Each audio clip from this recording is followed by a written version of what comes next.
Bonsoir tout le monde, bienvenue dans cette nouvelle vidéo de cuisine. Alors pour ce soir, je vous propose de faire une purée de brocoli. Alors attendez, je regarde le titre. Œufs mollets et tuiles de parmesan. Mais on ne fera pas les tuiles de parmesan, je n'en ai pas. Voilà. Par contre, ça va me permettre de finir mes œufs. Et comme ça, alors œufs mollets, oui et non. Parce qu'en fait, je vais faire la recette en attendant que Loïc ramène les filles de la chorale et c'est pas dit qu'ils restent mollets s'ils restent dans le thermo. Ils seront peut-être durs, mais c'est pas grave. L'idée est là. Et la purée de brocoli, alors dans la recette, c'est uniquement du brocoli, donc 1 kg de brocoli qu'on va cuire à la vapeur puis qu'on va venir mixer avec de la crème fraîche. Moi, pour le coup, j'ai pas envie que ce soit trop fort en brocoli. Vous savez que mes filles sont compliquées, donc je vais faire mitch avec des patates que j'ai coupées en petits dés pour que, vu que ça va cuire à la vapeur, ça ait le temps quand même de bien cuire. On va mettre facilement les 20 minutes de cuisson, donc ça devrait aller.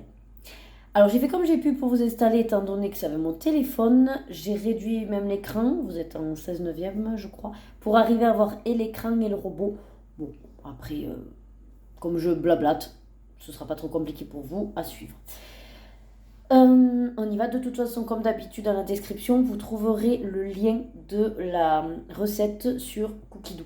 Sachant que même si vous n'avez pas le robot, vous pouvez avoir accès à la recette, je crois. Au moins aux ingrédients, en tout cas. Vous aurez au moins accès aux ingrédients, pas à la recette, mais aux ingrédients, pour pouvoir après la refaire chez vous. Donc, on y va. J'ai tout préparé. Feu. Donc, j'espère que c'est assez bien pour vous au niveau calibrage. Enfin, je ne sais pas si on dit ça comme ça. Donc, j'ai pris la recette et on y va. Alors, le parmesan, je ne fais pas. C'est pour faire des tuiles de parmesan au four. J'en ai pas. J'ai pas envie non plus de faire avec de l'emmental. Bon, voilà. C'est la petite déco, le petit plus, mais avec mes filles, il faut aller simple et efficace. Allez, de l'eau.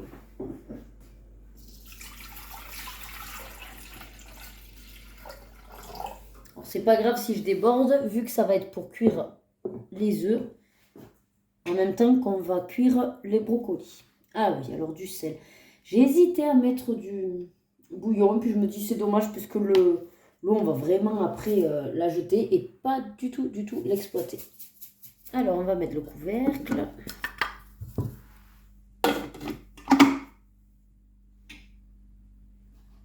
On va mettre le varoma.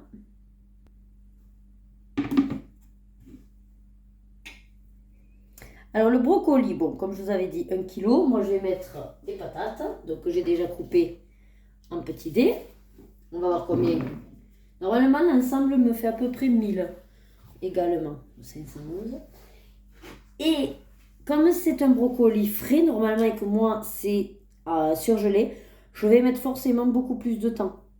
Parce qu'il n'aura pas le même timing, sinon au niveau cuisson. Donc, je vais me remettre à zéro pour savoir combien j'ai de brocoli. Donc j'avais 500 de patates.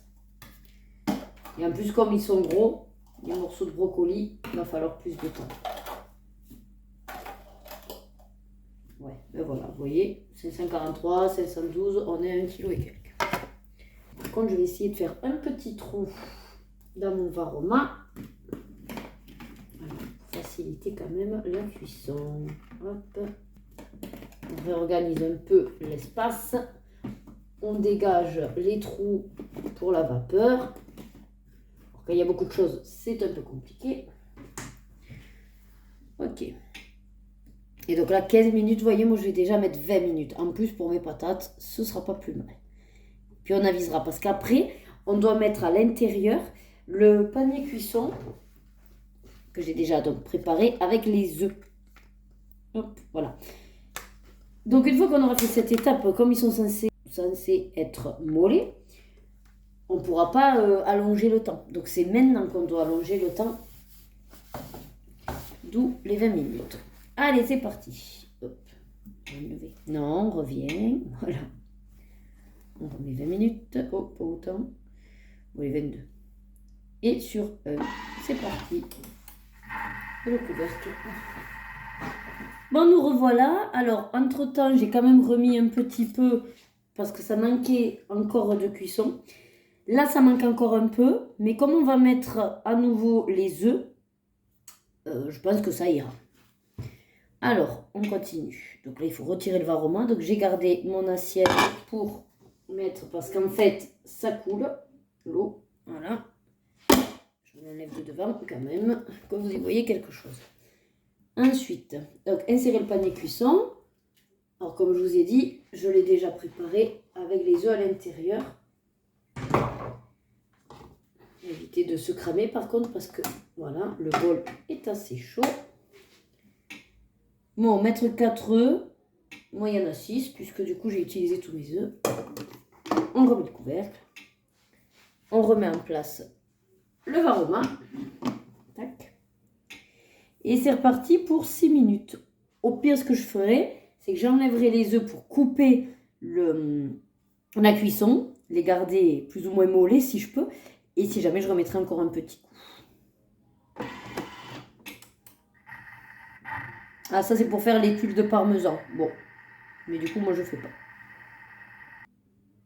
Bon, c'est encore un peu fermé les patates, donc je vais continuer la recette. Je vais sortir les œufs. Après, si de toute façon, je coupe la cuisson, mais que j'arrive à les maintenir un peu mollets, ce sera bien. S'ils durcissent, c'est pas grave. Parce qu'il faut encore remettre juste un petit coup. J'ai peur que ça ne cuise pas. Que ça se mixe pas bien. Si c'est un peu trop ferme. Alors, récupérer les œufs et nous mettre une petite vidéo. C'est sympa. Pour nous expliquer comment faire. Mais comme ça, vous allez le voir.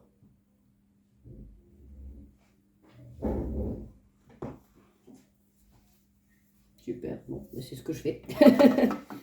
Donc effectivement, la spatule, on la met dans le petit trou et on récupère le panier. Bon, une fois que la vidéo est faite, comment on quitte? Voilà, récupérer les œufs, vider le bol. Ah, on ne coupe pas la cuisson. Je vais couper la cuisson quand même sur l'eau. Allez, je vais vider le bol, comme ils disent. Et après, qu'est-ce qu'ils nous racontent? Ah ben oui, il faut mixer. Donc, je vide le jus. Bon, rien n'empêche que vous le gardiez, comme je vous explique à chaque fois. Puisque là, il n'y a eu que l'eau et bon, le goût du brocoli. Donc, c'est très très bien. Ah, ben en fait, j'ai jeté le jus alors que je voulais continuer à mettre à cuire. Ben du coup, je peux plus. J'ai plus l'eau chaude. Bon, mais écoutez, on va continuer la recette. Et puis, je verrai. Et sinon, je mixerai plus. Il n'y a pas de raison que ça ne le mixe pas, étant donné que ça broie des glaçons. Hein. Alors, donc je vais verser ça dedans sans en mettre partout. Du moins, je vais essayer.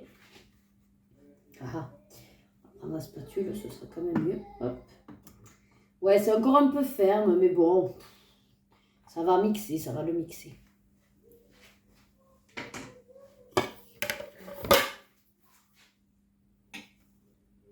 De la crème liquide. Donc moi, j'ai celle-là. Bon, ils disent 4 cuillères à soupe. C'est bizarre qu'ils ne nous donnent pas plutôt un grammage, mais bon. Alors, 1,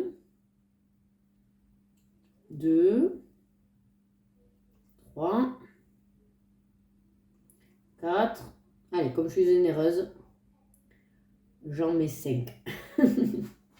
Après, bien sûr, comme d'habitude, hein, vous pouvez mettre de la crème de soja pour ceux qui seraient avec un régime spécial. Vous n'êtes pas obligé de mettre de la crème fraîche. Vous pouvez mettre l'eau bouillon, en fait, l'eau de cuisson. Si vous la gardez, vous la remettez. Voilà, parce qu'en fait, c'est surtout qu'il faut apporter un petit peu de liquide pour que quand ça va mixer, il y ait un lit. Hein. Du sel, je vais en remettre un peu. Peut-être que je mettrai un peu plus de crème fraîche après. Il faut que je vois par rapport à l'onctuosité que je veux. Oups, bon, du poivre, on ne va pas en mettre de trop non plus. Allez, on va mettre tout ça. Où est le gobelet? Parce que si je mixe sans le gobelet, je ne vous dis pas la catastrophe. Hop. Et bien 10 secondes. Ok. C'est parti. Vitesse 8. Allez, on va voir ce que ça a donné. Oui, j'attendais que ça s'ouvre alors que c'est ouvert. Oh, bah écoutez, c'est super joli et c'est très onctueux. Alors attention, je vous embarque. Oh, vire-fa. Et voilà. Donc, notre petite purée de brocoli. et qui a l'air vraiment très très bonne. Alors attendez, je vais voir. Pouf, ça fait comme un soufflé, vous savez. Pouf. Écoutez, ça a l'air pas mal. Hein. J'espère qu'il n'y aura pas trop de gros morceaux, mais j'ai pas l'impression. Je pense que ça a été. Voyons. La cuillère.